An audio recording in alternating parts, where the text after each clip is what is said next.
Hi, I'm Marci Degman, the Aspiring Gardener, and today we're going to talk about mulching with forest bark.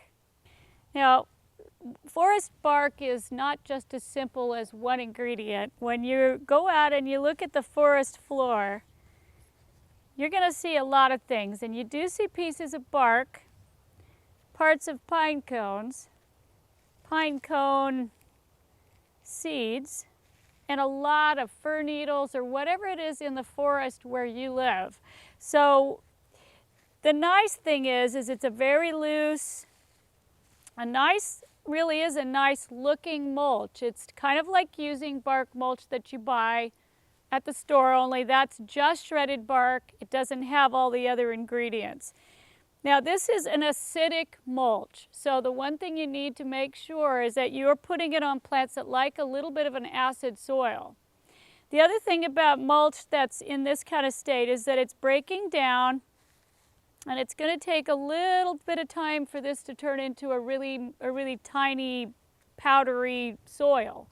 So in the meantime, as things break down, sometimes they do take nitrogen out of the soil.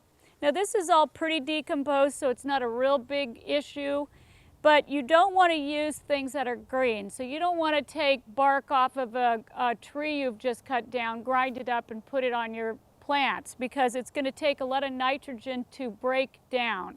So if you're using mulch from the forest, you want to make sure that it is brown and it's decomposed or decomposing, or at least it's not green. And make sure that it's for plants that like acid. Now, other than that, you apply it the same way as you would any other mulch.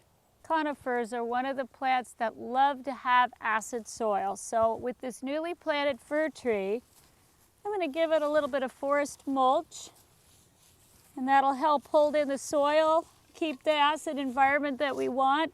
That'll keep it happy, keep the moisture in, keep the acid environment, and keep the soil that I've just turned over from getting really hard.